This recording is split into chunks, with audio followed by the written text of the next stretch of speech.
তোমার আত্মা যে তোমাকে আল্লাহর পথে ফিরিয়ে নিচ্ছে তার 8টি লক্ষণ। 1. গুনাহ আর মিষ্টি লাগে না, তুমি করছো ঠিকই কিন্তু আগের মতো সেই আনন্দ আর নেই।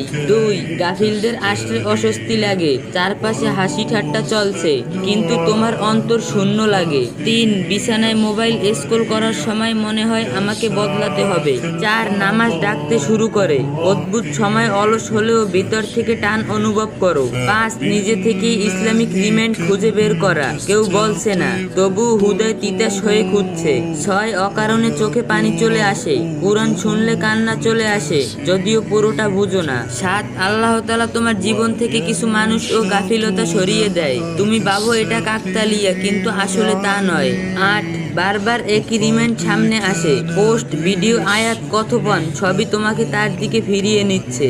হে আল্লাহ, তুমি যে নির্দেশনাগুলো পাঠাও আমরা যেন তা উপেক্ষা না করি, আমিন। গুনাহর তিক্ততা। রাসূল সাল্লাল্লাহু আলাইহি সাল্লাম বলছেন, যখন বান্দা গুনাহ করে তার অন্তরে একটি কালো দাগ পড়ে যায়। সুন্নাহ ইবনে মাজাহ। গাফিলতার আসর থেকে দূরে থাকা। কোরআনে আছে তুমি তাদের সাথে বসো না যারা আল্লাহর আয়াত নিয়ে ঠাট্টা বিদ্রূপ করে। সূরা আন-নিসা।